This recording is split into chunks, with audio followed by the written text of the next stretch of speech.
Welcome to Penalty Box Radio live on 102.5 The Game. I'm your host, Sean Smith. Joining me tonight, back again from a brief hiatus, none other than my co-host, Ann Kimmel, also of Penalty Box Radio. And this is the time where we make nice. This is, again, Your let me favorite reiterate, time. my favorite Favorite time. time. After raising teenagers, I love that somebody has actually penciled in time It's to make nice. It does with not Ann. necessarily mean being nice. We're just making nice. So how have things been going? Things are good. How Good. about you? We really have not talked I know since I it's missed last week. it's been a little crazy. Whether you think about it or not, if you're on a radio show with someone on a regularly scheduled basis, you kind of get used to having at least like we have a weekly check-in, if nothing Right. else. I mean, we communicate outside about the website and things like that, and in articles and game coverage. But when it's like, not only did I not see you last week, but really we've just been busy. Yeah. Life has been happening. So it's good to see you. I'm glad things are going well. Things are a lot better this week than last week.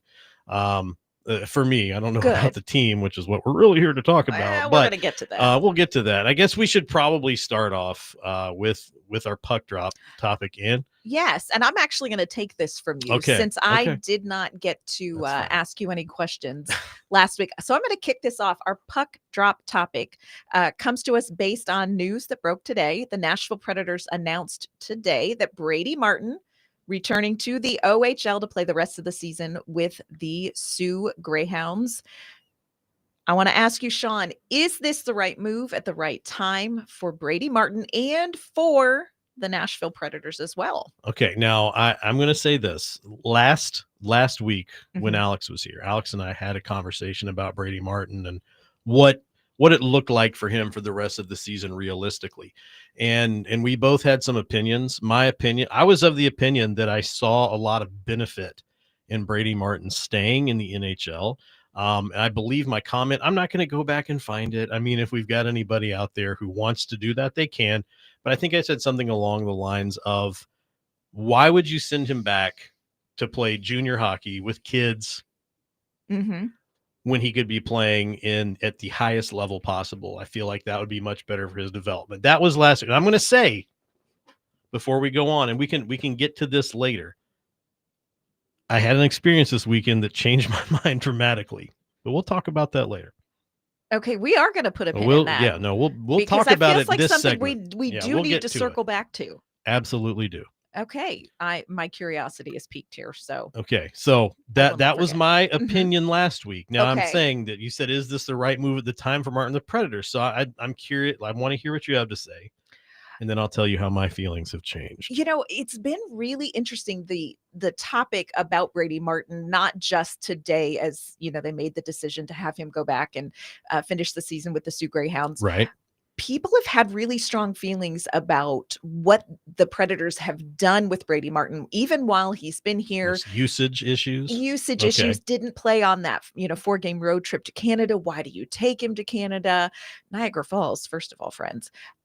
He's a Canadian citizen. Yeah. He can go to the good side. It makes border crossings easy. Yeah. Oh, we'll put a pin in that one too, friends. There's a story there. Well, people felt like he should be playing more games. He should be playing more minutes. And here is what I would say when it comes to the general topic of Brady Martin's usage.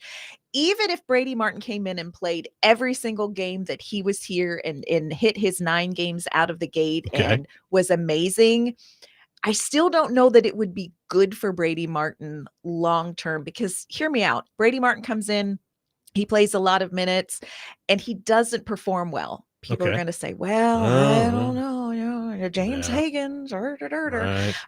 If Brady Martin comes in and he does play well, that's great. But growth is not linear. No. For any player. And so then you have these expectations of an 18-year-old child. Right. That I think would be unfair to be placed on him. You have to let him grow and develop at a pace that is best for him. You also have to weigh in what is best for the Nashville Predators. And I think having him go back to juniors today, I think there's benefit for both parties in very different ways. So I feel really good about this decision. We'll miss him. He is a delightful young man to talk to. Absolutely. He was a lot of fun to talk to. He's a good egg. He was a lot of fun to talk to, Yeah. very personable. I noticed very quickly that he had a good rapport, not just with the other players, but just the other people that work for the team. It was almost, I mean, now granted, he'd been there for rookie camp, he'd been there for Mhm. he'd been there, but he seemed to have a familiarity with everybody that was around him, which I think it's a nice thing to see. But Yeah. um, do you want me to tell you? Oh, Okay. Oh, circle so back, here, all right. friend. Okay. So this weekend, my son's hockey team, the Music City Marauders, the 11U Music City Marauders, went to Detroit to play in a CCM tournament. And they had a good tournament. They ended Mhm. up runners up, lost by 1 goal. Heartbreaking finish, but it was okay. They had a great weekend. One of the things we had planned for Saturday night after they were done playing was to cross the Canadian border and drive to the very nearby Windsor, Ontario, because the Windsor Spitfires, Come an on. OHL team, were playing against the Sarnia Sting. Now, here's my thing. The initial reason that we wanted to go is that my son's favorite player, Mhm. Ryan Ellis, was the captain of the Spitfires when There he you was in go. junior hockey. Um, and to him, to get to go to Canada meant a lot. As just a lifelong hockey fan, to him, it was and to take him for the first time to Canada to watch a hockey game was just an even bigger deal. So Yeah. we figured it just made sense. Now, what's interesting about this was my expectations going into a junior hockey game Mhm. was that I would see kids playing hockey. Now, I'd already seen a lot of kids playing hockey in Detroit, True. True. but what I saw on the ice and even in the stands completely changed my mind, because the concept of junior hockey, Mhm. again, let me say, the United States of America, great country, not a good junior hockey development program like the OHL, like the Right. like Right, like the right. QMJHL and the WHL. We don't have that here. They really do in Canada, and they've got it figured out, because this was quite possibly some of the most exciting and intense hockey I've ever watched. Interesting. Because, well, again, the concept, the junior thing is, I think, what throws everybody off, because junior means Right. younger or smaller. These are all kids that are 16, 17, 18, 19, 20 years old. You can Mhm. have some 20-year-olds on the team. You can have kids that are a little bit younger. And most of these guys are 17, 18, 19 years old. And if you look at the rosters, and I just went and watched the game, not thinking about it. And the Spitfires have a couple of guys that have been drafted. The Sarnia Sting have a couple of guys that have been drafted. Actually, no, the Sting don't have anyone that's been. They have one defender that's been Mhm. drafted by a second round pick for the Blues in 2024. Yep. These guys are all fighting to have a hockey career, to be able to be a professional Yes. hockey player. And this is one of the best paths to that end result, is to go through the junior hockey system. From the moment the puck dropped, the opening faceoff, it was 100% intensity, guys playing as hard as they could every shift. I mean, from beginning of the game to the end of the game. And it completely changed my mind on Brady Martin going back, because, like I said last week, I was like, no, he should stay and develop. No, I was wrong. Say it again. I was Louder for the completely people in wrong. back. I don't have a problem saying I'm wrong when I'm Just wrong. I'm not wrong a lot. I am wrong a lot. But when I'm wrong, I'll admit it. And Mhm. he's going to, the comments about, I'd rather him play, 20, 22 minutes in the OHL than play 10 minutes in the NHL. 100% accurate. That Yeah. he's going to be playing big minutes up there. He's going to be playing at a very high level of intensity. I think that's good for people to hear, because Yeah. you are right. I think when people talk about juniors, you do think of Kids. kids learning the skill set, practicing the skill set. And Right. when you play juniors, um, y- you're talking about Brady Martin going back to the Sioux to play for the Greyhounds last season. Andrew Gibson played for the Right. Sioux with Brady Martin. Andrew Gibson is a grown up. Yeah. No, Like, this is a full, like, he's the full-size candy bar. he wears a full mustache, He and does. So, yeah, I do think it's important for people to understand that juniors doesn't it mean it kids is trying to not learn the skill no, set. this and again, I'm only saying, because I don't feel like, I mean, I talk to a lot of people Mhm. about hockey, and I know that there are a lot of people that will watch junior hockey, and they probably understand. But there's a lot of people Right. who are diehard NHL fans who've probably never seen Absolutely. a game in the Absolutely. CHL, and they don't understand. Maybe they've seen highlights or like, oh well, this guy got drafted by the Predators, like when LaRue was playing with Mhm. what, Moncton or Halifax. Yes, Halifax The Halifax Mooseheads. Mooseheads. They were playing against Moncton. That's what I was thinking of. Yeah. In the playoffs. That was the mustard incident. But So like, weird. oh, look what this guy that the Preds drafted is doing. You'll see highlights, but I mean, literally every player on the ice has a dream to play hockey professionally, and they're working their butts off to do it. Yeah. And And it's that's a great avenue. yeah, The CHL juniors, that whole program, that whole develop that's a great avenue to get yourself eventually to a place where you can play in the NHL. and I'm going to say, because we'll be going to a commercial very shortly, and I'm going to say this is that if the initial argument I was trying to make last week was that it would be better for him to develop at the NHL level, but I'm going to be really honest. I'd rather him be in an environment where they're going at 110% for 60 minutes every night as a team than where they're kind of watching the puck toward the end of the game, which we may have seen a little bit of Perhaps. in one of the games during the last PBR week. Perhaps. Now, we'll probably talk about that some when we come back. Don't you think? Oh, I think we should definitely It's, circle back to it's that. definitely on there. But the fact of the matter is, that's the biggest thing that changed my mind. Even Mhm. if I had any doubts, even after watching this game in Canada, those doubts were removed after watching the end of the game last night. Yeah. I think that's a great perspective. When we come back, we're going to get into talking about the last PBR week and how things went. But first, I want to tell you about Tennessee Valley Paving. Tennessee Valley Paving is a third generation family owned and operated company serving Middle Tennessee since 1957. They handle everything from driveway and parking lot paving to municipal and commercial projects, and even specialty work like tennis courts and aviation pads. They're bonded, hold an unlimited license, and ready to serve your paving and sealing needs.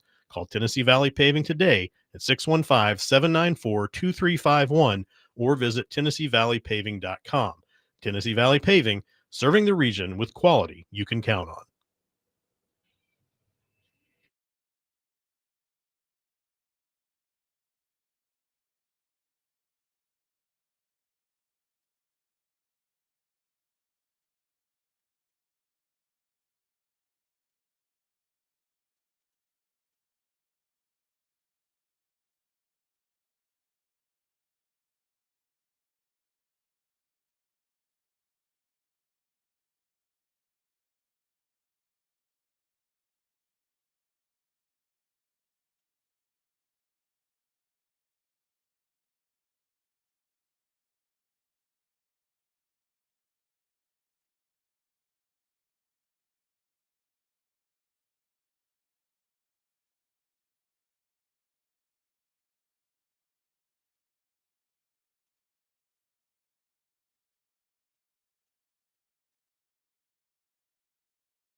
Welcome back to Penalty Box Radio Live. If you're looking for the best spot to catch every game, head over to East Nashville's favorite sports bar, Beyond the Edge. With over 30 TVs and 25 beers on tap, you'll never miss a moment. They've got you covered for lunch, dinner, and late night, serving food all the way up until 2 a.m. Plus, enjoy happy hour every weekday from 2 to 6, and don't miss 2-for-1 Sundays. I want to point out again, third year in a row they've won. See Nashville Readers Poll, best sports bar in Nashville. Got to check it out. Love that. It's a great place. That's Beyond the Edge at 112 South 11th Street in East Nashville. Beyond the Edge is your home for every game. Now, I want to say before we jump into the last PBR week, my biggest takeaway from that game was that if I lived near Canadian junior hockey, I would have a serious problem. Yes. Because it's affordable. Sat in the third row for like $30. Yep. American dollars. I don't know what that is in Canadian dollars. Math. $30. Third row seat. It was great. Intense crowd. I mean, it was an incredible experience. If you haven't been, you got to check one out. Yeah. Great time. Okay. Yeah. Let's talk about a tough PBR week for the Nashville Predators. Yeah, this PBR week was tough, and it actually, I want to tie it in with the Brady Martin decision because, we talked about, I think the Brady Martin decision is great for him. He can take back a lot of what he learned here in Nashville. He can work on that, hone that skill set, like you said, in juniors with the men in juniors. But I also think that timing wise, this works out well for Nashville because right now, after this past PBR week, Nashville needs to focus on winning. Yeah. Well, not a lot of that happened last PBR week, friends. Last week, we made some predictions. Alex said he was looking at maybe 4 points from the week. I was thinking 3, but we saw 1. 1. Yeah. It was tough. They went 0-2-1 last PBR week, which is Wednesday to Wednesday. Time should always revolve around when the show is on the air. The most important thing. Yes. So when you look back at this past PBR week, Sean, what jumps out at you about like, hey, you know what? This is a problem that we saw this week for the Nashville Predators that they need to address. Well, and I think this may be a theme for the night, but I think it was just the fact that this past week you didn't see a lot of, you did see an overtime loss, but you didn't see a lot of like really close games. No. Big differentials there. Yeah. And this is one of those phrases that I think is a little bit for Predators fans, but goal scoring is a problem. And the reason that it makes, I think, this fan base feel twitchy is because we watched 82 games last season where, for the most part, the Predators had goal scoring problems. And that, again, this PBR week was an issue. They were a -7 goal differential, which means 7 more goals were scored on them than they scored. And you can win close games. Sure. But you can't ask UC Saros to make saves and then not provide him with the goal support and the breathing room that a 1, 2, 3 goal lead is. And Nashville's kind of stuck in this 2 goals scenario, and that's been rough to watch this week. And I think my concern here with this is that you saw a team under previous head coach John Hines whose entire game plan was to play a hard physical game that wore down the other team. So then in the late stages of the game, they were tired and you had more room to make things happen, which means you're playing, small hockey. You're playing the long game. Let's wear them down and eventually we'll be able to score a goal and maybe win the game. Long term, really hard on players. Yes. Asking a lot of your goaltender every night. And you're really just banking on the fact that you're going to wear teams down. Never saw that work against the fast teams. Correct. And now you've got a roster that if you look at it, you've got some guys that should contribute to a lot of goal scoring. Now, one of those guys, Jonathan Marchessault.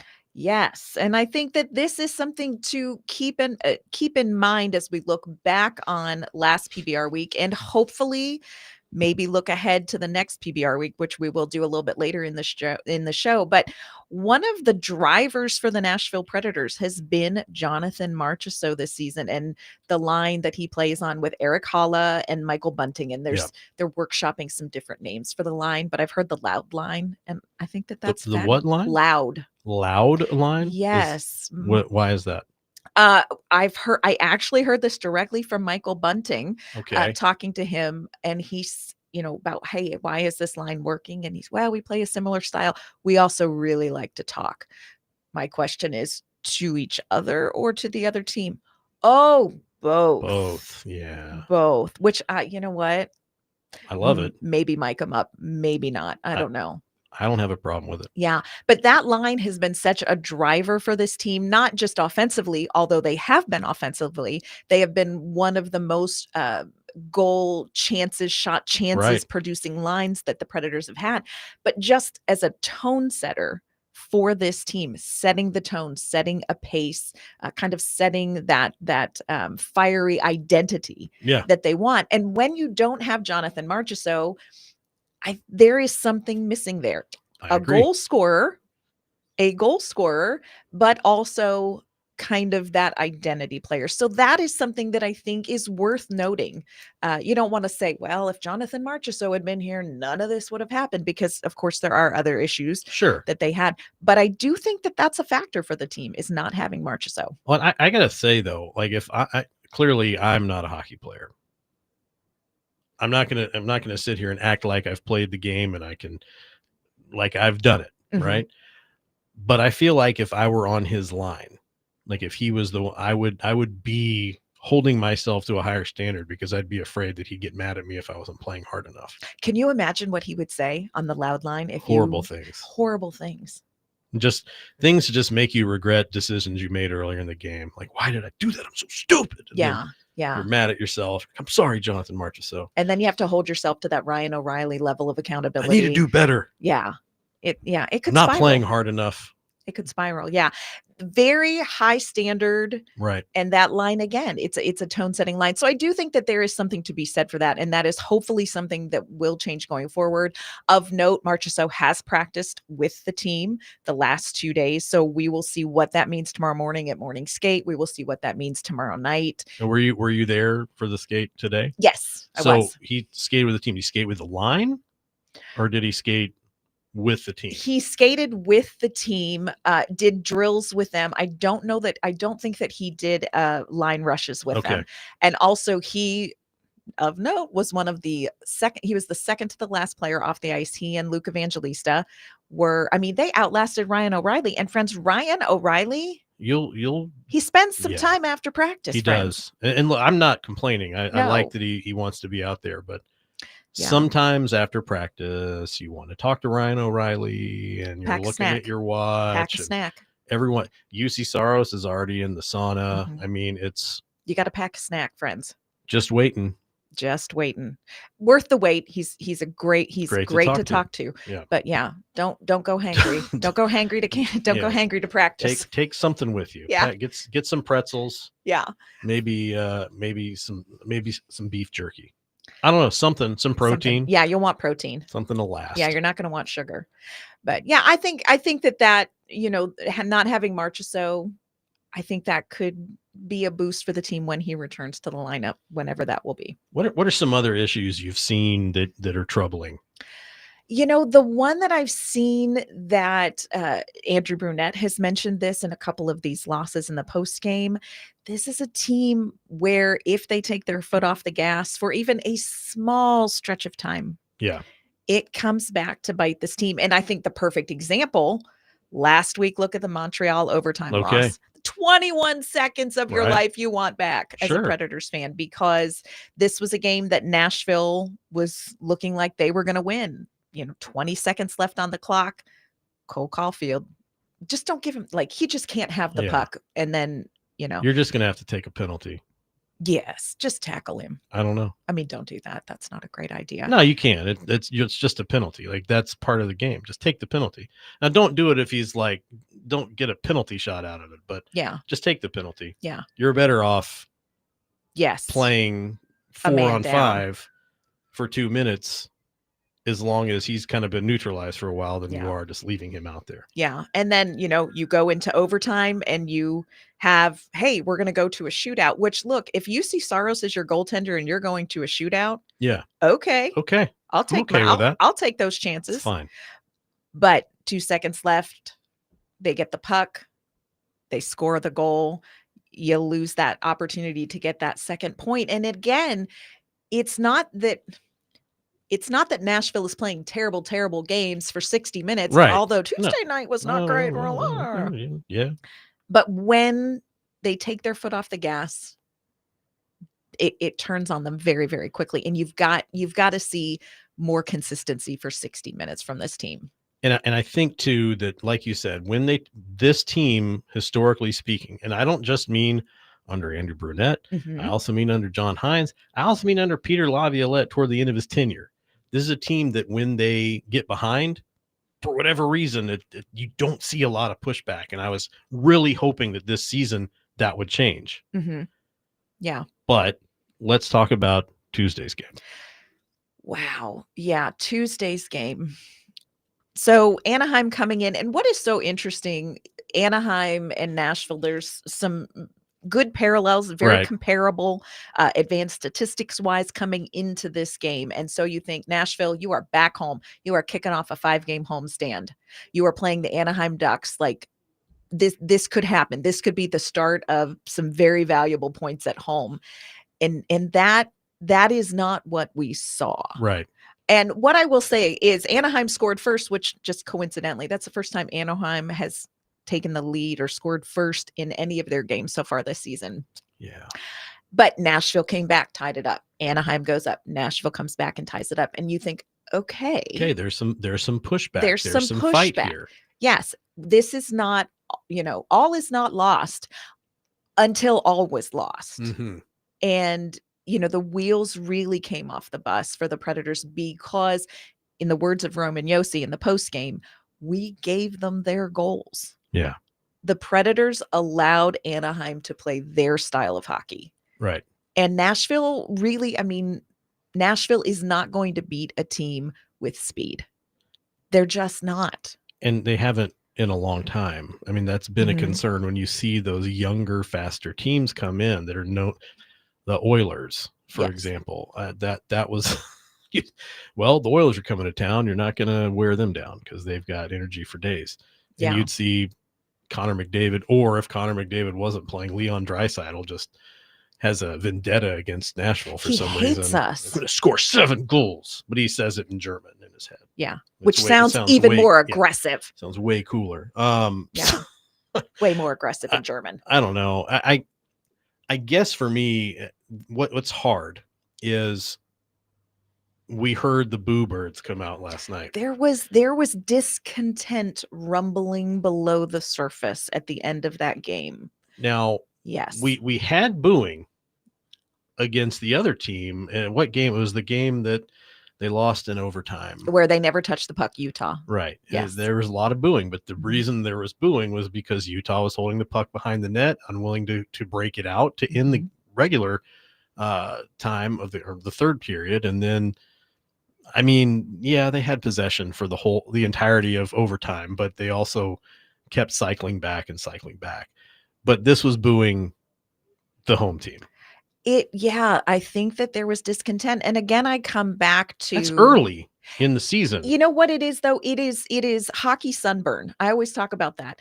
This is hockey emotional sunburn for the fan base, because if you just touch somebody lightly on their arm, you get their attention. That's fine. If you touch somebody lightly on their arm, but they are sunburned, it hurts. And I think that Nashville Predators, the fan base, is a little emotionally sunburned from last season. So it's coming early. Well, when we come back, we're going to get into more of the goal scoring situation.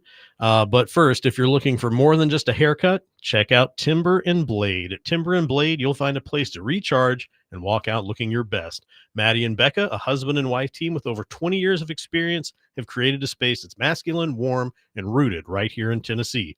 They use clean products they trust with their own family, and every cut is crafted with care. Slow down, connect, and leave grounded in who you are.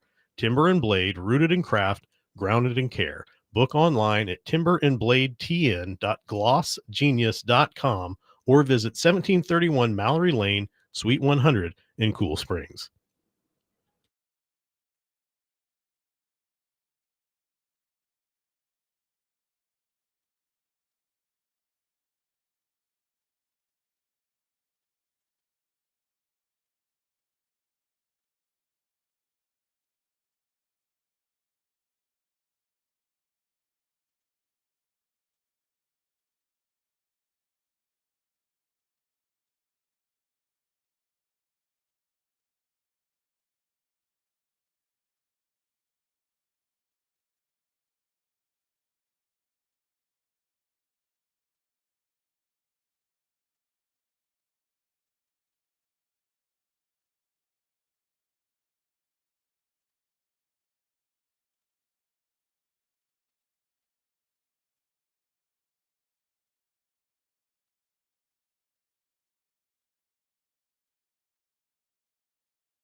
This segment of Penalty Box Radio Live is brought to you by Green Ventures. Green Ventures is your local family-owned landscaping company dedicated to making your outdoor space look its best. From lawn care and seasonal cleanups to full landscape design, they bring the tools, the team, and the know-how to get the job done right. Whether it's your home, your business, or your neighborhood, Green Ventures keeps Middle Tennessee green and growing. Head over to greenventureslandscaping.com today and let Green Ventures bring your yard to life. And I could talk all day about Green Ventures Landscaping. I think it's interesting. I've gotten so used to coming back in from that ad read with you talking about Green Ventures that when Alex didn't talk about Green Ventures, I was like, why aren't What's you talking? wrong What's with wrong you? with you? No, I know. Look, this is a hockey show, but if it ever turns into a landscaping show, I'm going to talk about Green Ventures. Yeah. We have the most amazing backyard, and I Yeah. spent 45 minutes sitting out there working on hockey today. That's exciting. Green Ventures. There's something. I mean, we've got a patio in the back, and this was not planned. Let's talk about Green Ventures time, but we've got a similar setup that Green Ventures put together for us. A screened in back patio, and it is just you sit out there under the fans, like it's so nice. So Yep. All right, we got to get back to talking hockey. We got to talk hockey. Hockey talking. What are we going to talk about? Well, I think that we need to talk about some comments that Steven Stamkos made over the last, they've caused kind of a stir over the last 24 hours or so. And I want everybody to kind of hear what Steven Stamkos had to say if you haven't heard the comments yet. And then I think it's something that is worth discussing. So yesterday morning, for context, before the Anaheim game, after morning skate, some of the media, of course, were talking to different players, and we're talking to Steven Stamkos, and he spoke a little bit about the team's identity. He was addressing the goal scoring issue as well. And this is what Steven Stamkos had to say.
So I thought it was very interesting, and it was something that a number of other media members noted, that it was a very frank conversation from Steven Stamkos. And I think part of what was interesting about it, and that isn't conveyed via Right. radio, is body language, is how carefully he was choosing his words, but he wanted to speak about kind of what he was thinking. And the most interesting thing is, saying out loud, look, this is not a team that is going to score 4 or 5 goals a night. And you think, oh, okay, that was maybe the quiet part. Mm. That was maybe the quiet part. That sounds like John Hines hockey. Yes. And it leads me to wonder, and I certainly do not want to put words in Steven Stamkos's mouth, and I don't want to take, his comments out of context, but No. it does make you wonder, is there some sort of maybe fundamental difference between how Steven Stamkos sees a team winning games and being a winning team in the league versus how this franchise believes they are going to be most successful? Okay, so what would you say, in your opinion, is the way Steven Stamkos sees the team being successful? Here is what I will say, and again, this is my perception, and I'm not putting words into Steven Stamkos's mouth, but if you look at where he came from the Tampa Bay Lightning. Correct.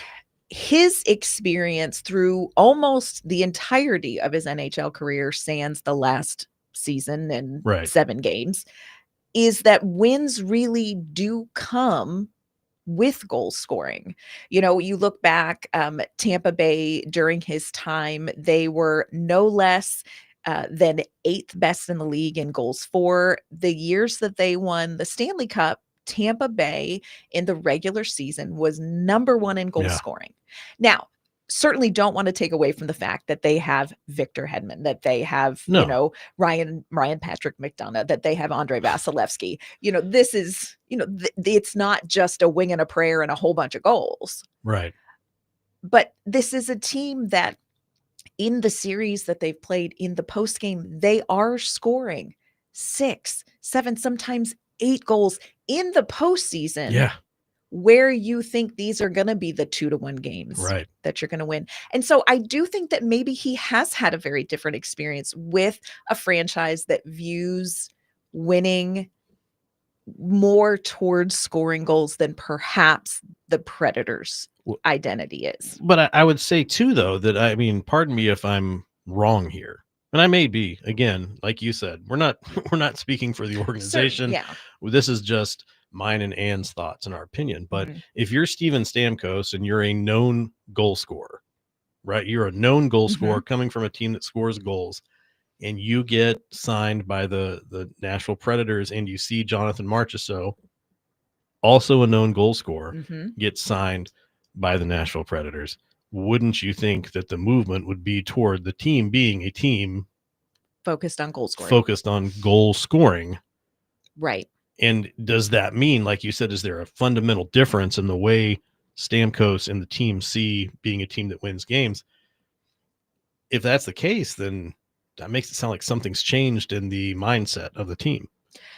Yeah, and he mentioned in that clip, and again, that was a segment of a conversation, so, you wanna keep it in perspective, but he talked about the identity of this team has been established. Right. And, and he went on to say, "This is not a team that's gonna score 4 or 5 goals a night," and I think you're right, this is, a team they have worked very hard defensively. Maybe didn't see that Tuesday night against Okay. Anaheim, Fair. but overall, this is a team that did a lot of work defensively, and I agree with you.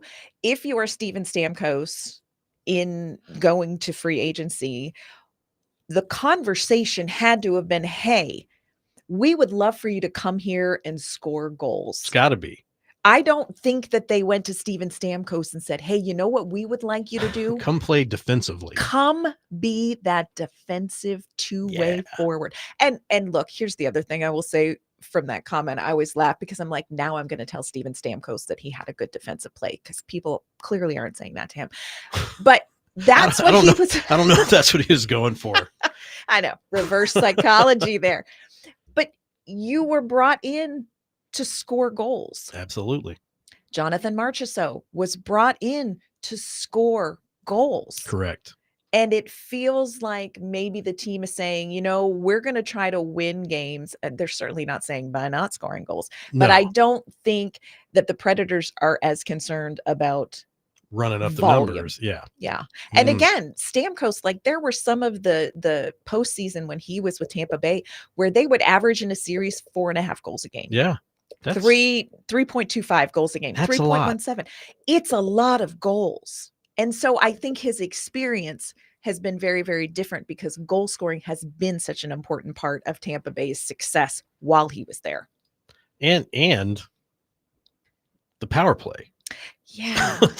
This is a guy who's a fixture on the power play. And if you look at, I don't remember where I said this, but if you look at who's on that first power play unit on paper, that's a nasty power play unit. It should be terrifying. But are they last in the league now? They are last in the league, 2 for 24 Wow. on the power play, 8.33%, worst in the league right now. And of course, that leads us all to ask, what's going on the power play? What can you do to improve the power play? And it's been very interesting. Of course, we've asked Andrew Brunette. We've talked to Roman Josi. We've talked to Philip Forsberg, right, and said, hey, what needs to be different on the power play to convert this? I think so. I think when we come back, that'll be a good chance to dive into the ladder. Let me try speaking again. It's my first day. That will be a good chance for us to dive into that a little bit and listen to some of the things they had to say. But we'll also talk about the upcoming PBR week. But first, when it comes to barbecue in East Nashville, nothing hits like Drifter's Barbecue. Smoked slow and low, their pulled pork, ribs, and wings bring real smokehouse flavor. And at Drifters, it's not just about the food, it's the music. They've got live music every night, from Writers' Night on Mondays to Bluegrass Sundays on their covered, heated patio. Great food, great music, and the perfect East Nashville vibe. Drift over to Drifters Barbecue at 1008B Woodland Street in East Nashville. Slow, low, and local.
Tennessee Valley Paving has been family owned and operated since 1957, now in its third generation.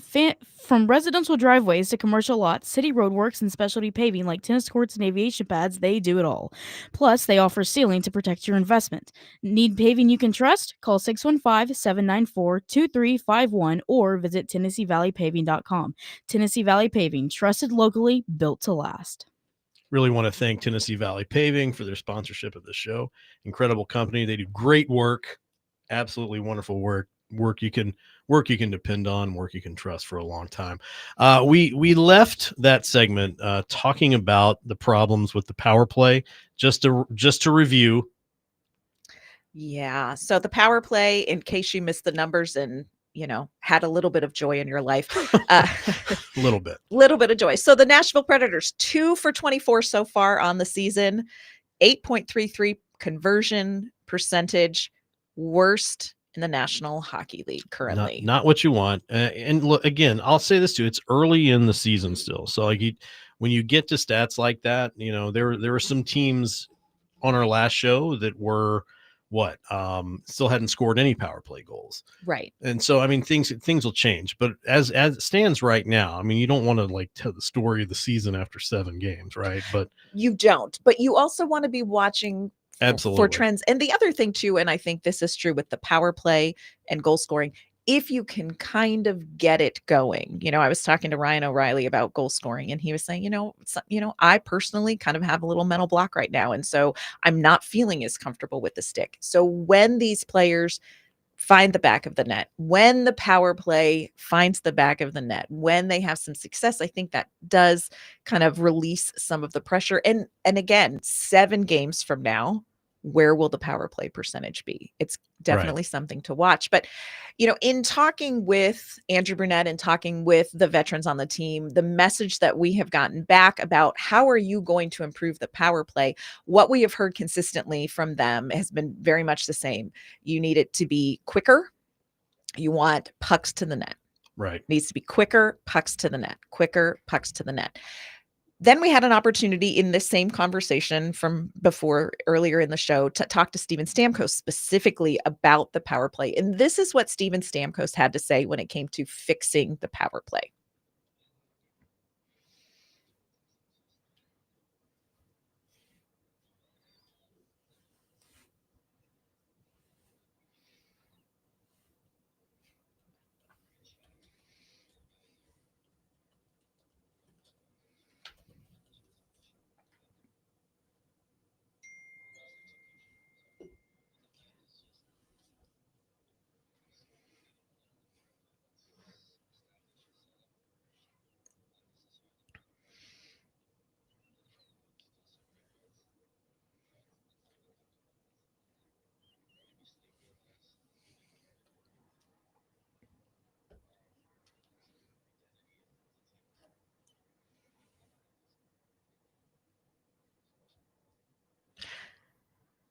Go ahead. I'm going to say this, just having watched 11U hockey all weekend, is that the thing I think even they're experiencing on this power play is that what they've got to realize is that when you take one of the other team's guys off the ice for 2 minutes, you have more time. There should always be someone open.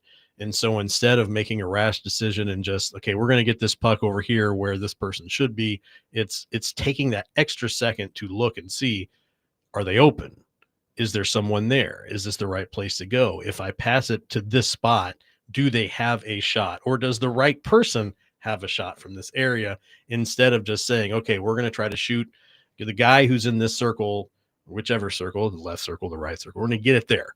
And maybe it's the wrong guy. Maybe they've cycled around to where Stamkos is out of position from his preferred spot, which I'm assuming is the left circle. But what do you think? I just think it is of note. You hear them saying 2 words that are opposite. You hear Brunette, you hear Yossi Forsberg say, it needs to be quicker. You hear Steven Stamkos saying it needs to slow down. And I think we need to be careful not to say, wow, they are on 2 totally opposite ends of the spectrum, because there is nuance in both of those words. And I think you said it well. Slowing down the process, correct, passing the puck quicker. But I do think we need to keep a close eye on what really does improve the power play, especially over the next PBR week. What is going to get this power play going? Because it needs to get going. Oh, it's got to get going. You know, if you're not going to be scoring 6, 7, 8 goals a night, you should score 1 or 2 on the power play if you can. Right.